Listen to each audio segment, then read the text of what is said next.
میں کچھ دن پہلے ایک جگہ تعزیت اور ڈرتا ڈرتا گیا تعزیت کرنے. پرانے جاننے والے تھے، دوستوں کا رشتہ تھا، تو میں ایک ہی بیٹا تھا، تو وہ مجھے پتا چلا کہ ٹرین ایکسیڈنٹ میں انتقال کر گیا. تو میں ڈرتے ڈرتے گیا کیونکہ معاملہ مشکوک تھا.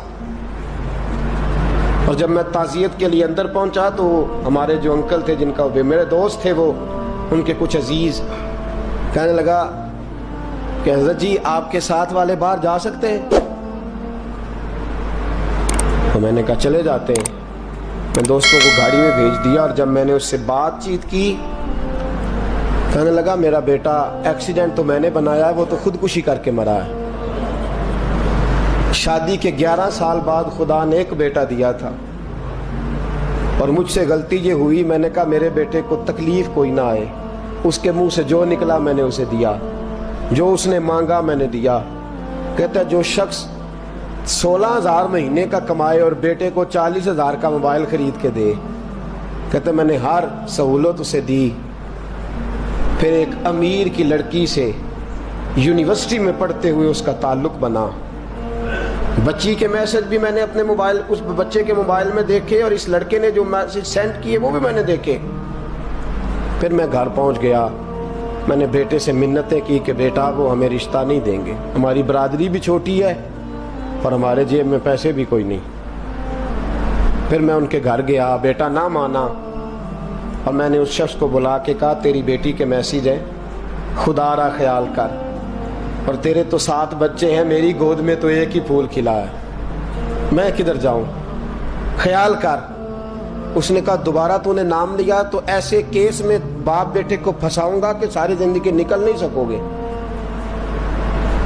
نے کہا میں نے بیٹے سے کہا کہ بیٹا میں نے پگڑی تک رکھی ہے پر مجھے رشتہ نہیں ملا، تو باز آ جا. کہنے لگا 3 راتیں میرا بیٹا سویا نہیں، اور مجھے کہنے لگا حضرت جی وہ 4تھی رات سویا ہے تو دوبارہ اٹھا نہیں.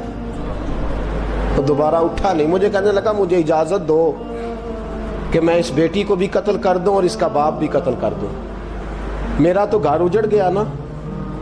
وہ کہنے لگا میں کبھی کبھی دوستوں کے پاس جا کے رات گزار لیتا ہوں اور میں اپنے دل کو سکون دے لیتا ہوں، لیکن اس کی ماں اس کے جوتے سینے سے لگائے پھرتی ہے، اس کی اماں اس کے پرانے کپڑے لے کے سینے سے لگائے پھرتی ہے. کہنے لگا حضرت جی کوئی کوشش کرو، کوئی دعا کرو کہ اللہ مہربانیاں کرے. میں کہہ تو نہیں سکا ان سے، لیکن میرے دل میں خیال آیا کہ کس نے کہا تھا کہ بچہ یونیورسٹی میں کو ایجوکیشن میں داخل کراؤ، کس نے کہا تھا کہ اس کے ہاتھ میں آگ کا انگارہ دو. میرے دوست آپ تیز آنچ، تیز آگ جلا کے اس کے قریب مکھن رکھو، اور پھر مکھن سے کہو کہ ڈلنا نہ، پھر مکھن سے کہو کہ پگھلنا نہ. بھئی تیز آگ قریب جلا دی اور تو کہتا ہے پگھلنا، یہ کیسا ممکن ہے؟ ہو سکتا ہے؟ بولیے نا، ہو سکتا ہے؟ لڑکا اور لڑکی کٹھے کالج میں پڑھیں، ایک کمرے میں رہیں، ایک چھت کے نیچے رہیں، ایک دوسرے کو دیکھیں، نام جانیں، فون نمبر پاس ہو، اور پھر کہنا کہ تم عشق کا چکر نہ لڑانا، کیسے ممکن ہے؟ اور بڑے سیانے بندے کہتے ہیں حضرت صاحب اعتماد ہونا چاہیے اولاد پہ. میرے نبی پاک کو اپنی بیویوں پہ اعتماد نہیں؟ عبداللہ ابن مکتوم نابینے سے ابھی آئے ہیں تو حضور نے فرمایا پردہ کر لو. حضور کو اعتماد نہیں؟ مصطفیٰ سے پاک گھر کسی کا ہو سکتا ہے؟ فرمایا پردہ کر لو، نقاب ڈالو. سونے وہ تو نابینا ہے، فرمایا تمہیں تو نظر آتا ہے نا، ڈالو نقاب. یہ اعتماد ہونا چاہیے. یہ کیسا اعتماد ہے کہ تو تیز آگ جلائے اور مکھن قریب رکھ کے اعتماد کر؟ یہ کیسا اعتماد ہے؟ ایک حدیث سنانے لگا ہوں، زندگی بھر بھولنا نہ، دل کی تختی پہ لکھنا. یہ روایت توجہ ہے آپ کی؟ جاگ رہے ہیں؟ بار والوں کو میری بات کی سمجھ آ رہی ہے؟ حدیث سنانے لگا ہوں، ابن حجر اسقلانی حدیث لائے ہیں. رسول پاک صلی اللہ علیہ وسلم نے فرمایا جہاں مرد اور عورت اکیلے ہوں وہاں تیسرا شیطان ہوتا ہے. یہ تو پہلے بھی سنے ہوں گے نا اتنے لفظ، اس سے آگے ہیں ابن حجر حدیث کے لفظ لائے. یا رسول اللہ صلی اللہ تعالی علیہ وسلم، مرد اور عورت اکیلے ہوں تو تیسرا شیطان ہوتا ہے؟ حضور نے فرمایا ہاں. عرض کی حضور اگرچہ وہ نیک ہو، جاگ رہے ہیں نا آپ لوگ، اگرچہ وہ جہاں مرد اور عورت اکیلے ہوں وہاں تیسرا شیطان ہوتا ہے. حضور اگر وہ نیک ہو لکھ لو دل کی تختی پر. میرے رسول نے فرمایا اگر عیسیٰ کی ماں مریم بھی ہو اور زکریا کا بیٹا یحییٰ بھی ہو تو میں ان دونوں کو بھی اکیلا بیٹھنے کی اجازت نہیں دے سکتا. فرمایا عیسیٰ کی ماں مریم جو رہی مسجد میں، پلی مسجد میں، جس کی پاکیزگی کا اعلان قرآن کر رہا ہے، عیسیٰ کی ماں مریم. اور فرمایا یحییٰ صرف نبی نہیں، نبی کے بیٹے بھی ہیں، زکریا بن یحییٰ. فرمایا اگر یہ دونوں بھی ہوں، ایک نبی ہو اور ایک ولی ہو، مریم اور یحییٰ بھی ہو، مریم اور زکریا بھی ہو، فرمایا میں ان کو بھی اکیلے بیٹھنے کی اجازت ہے. تو کس نیکی اور پرہیزگاری کی بات کرتا ہے؟ تو کیسا پیر ہے اس کے پاس تنہائی میں بیٹھ کے بی بی اپنا دکھڑا سنا رہی ہے؟ تو کیسا مفتی ہے؟ اٹھا کے لے جا طریقتیں شریعتیں اور جا کے سنبھال لے اپنے جبہ اور دستار میں. وہ کوئی جبہ اور دستار نہیں، وہ گند ہے. اس لیے کہ جو نبی مریم سلام اللہ علیہا کو نبی کے پاس بیٹھنے کی اجازت نہیں دے رہے، وہ پیر کس بات کی مولی ہے جو بیبیوں کو بغیر پردے کے سامنے بٹھاتا ہے اور تنہا بی بی کہتی ہے میرا دکھ سن لے؟ کس نے اجازت دی ہے؟ اور پھر کہنا تماشا لگ گیا، سٹنڈ لگ گیا ہے. یہ شریعت بیان کر رہا ہوں، رسول اللہ کا فرمان بیان کر رہا ہوں، اور اس سے آگے ہمیں کسی دلیل کی ضرورت بالکل نہیں ہے. اور پتہ نہیں باپ کو کہ میرا بیٹا کیا کر رہا ہے. اندھی ہے وہ ماں جس کی بیٹی سارا دن نیٹ پہ بیٹھی رہتی ہے، اس کو خبر نہیں کیا ہو رہا.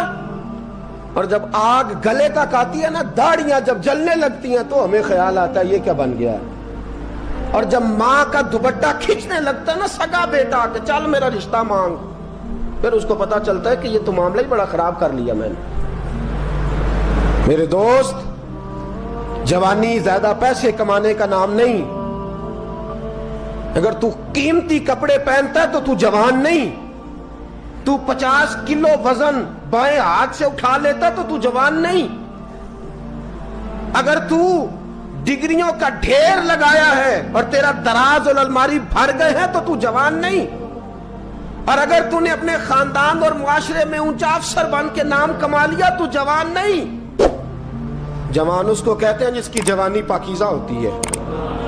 جوان اس کو کہتے ہیں جس کی نظر جھکی ہوئی ہوتی ہے. جوان اس کو کہتے ہیں جو حیا کا پتلا ہو. جوان اس کو کہتے ہیں جو شرم کا پیکر ہو. جوان اس کو کہتے ہیں جس کی نظر سے معاشرے کی بہو بیٹیاں بچی ہو. جوان وہ ہوتا ہے، جوان بھی ہو پاکیزہ بھی ہو، جوان وہ ہوتا ہے کہ میرے رسول پاک نے فرمایا صبح قیامت اللہ عرش کے سیدھے جانب جوان کھڑا کرے گا. 30 سال کا جوان، چڑھتی جوانی، خوبصورت آنکھیں، روشن چہرہ، اس کا وجود طاقت والا. نبی آگے بڑھ کے پوچھیں گے یا اللہ یہ کون ہے جو تیرے دائیں جانب کھڑا ہے؟ اللہ فرمائے گا یہ وہ جوان ہے کہ خوبصورت عورت نے اسے کہا تھا میرے ساتھ منہ کالا کر لے، پر اس نے نظر جھکا کے کہا تھا انی اخاف اللہ. نہ بھائی میں تو اپنے اللہ سے ڈرتا ہوں. فرمایا یہ پاک جوانی والا ہے، یہ حاجی نہیں، نمازی نہیں، یہ ولی نہیں، یہ صوفی نہیں، یہ وہ نہیں جو غوث زماں ہو، قطب دورہ ہو، پیر طریقت نہیں، مفتی وقت نہیں. یہ خالی جوان ہے پر پاک جوانی لے کے آیا ہے. یہ خالی جوان ہے پر پاکیزہ جوانی لے کے آیا. یہ خالی جوان ہے پر اس کی نظروں میں حیا بڑی ہے. یہ پاک، یہ کیا تماشا لگ گیا عشق کا چکر. اور آج جتنی مصیبتیں کھڑی ہوئی ہیں اس عشق مجازی کے روگ نے کھڑی کر دی ہیں ہر جوان. ہمارا ایک بچہ تھوڑے دن پہلے اس علاقے کا محمد طیب نام کا شہید ہو گیا. وہ ایک کونے میں رہنے والا، ایک محلے میں ایک چھوٹے سے کونے میں رہنے والا بچہ تھا نا. میرے ساتھ دوست موجود ہیں. صبح سے لے کر ساری رات میں افسوس کرتا رہا میں جنازے میں کیوں نہیں گیا، میں جنازے میں کیوں نہیں گیا. وہ بچہ پاک فوج کا وہ شہادت اختیار کر گیا تو فخر سے سر بلند کر گیا اپنا. لیکن جو بی بی کے لیے ساری رات روتے رہتے ہیں وہ شہید ہو سکیں گے؟ جو ساری رات ٹھنڈ میں کھڑے ہو کے عورت کے ساتھ گفتگو کرتے رہتے ہیں اور جو سارا دن دل میں گند رکھتے ہیں بی بی کے لیے، ان کے ہاتھ میں تلوار آئے گی؟ یہ بہو بیٹیوں کی عزتیں بچا سکیں گے؟ عافیہ صدیقیہ جیلوں میں جل گئی امریکہ کی، اور وہ جب بھی خط لکھتی تھی کہتی تھی کوئی محمد بن قاسم نہیں بچا، وہ کہتی تھی کوئی شہاب الدین غوری نہیں بچا. اور وہ جب بھی، اب تو خیر اس کا ذہنی توازن ہی کام کرنا چھوڑ گیا، وہ بی بی جب بھی خط لکھتی تھی نا اہل پاکستان کو تو کہتی تھی پاکستان والوں بتاؤ کیا تمہارے اندر کوئی بھی خالد بن ولید کا ماننے والا نہیں؟ کیا کوئی نہیں تمہارے اندر جو علی کے نام کا نعرہ لگانے والا ہو؟ کوئی نہیں بچا جو فاروق اعظم کی سیرت کو فالو کرنے والا ہو؟ کوئی لاؤ جس کے ہاتھ میں تلوار ہو اور مجھے سمجھ آئے کہ یہ وہ ہے جو حسن اور حسین کا نام لینے والا ہے. کوئی نہیں بچا.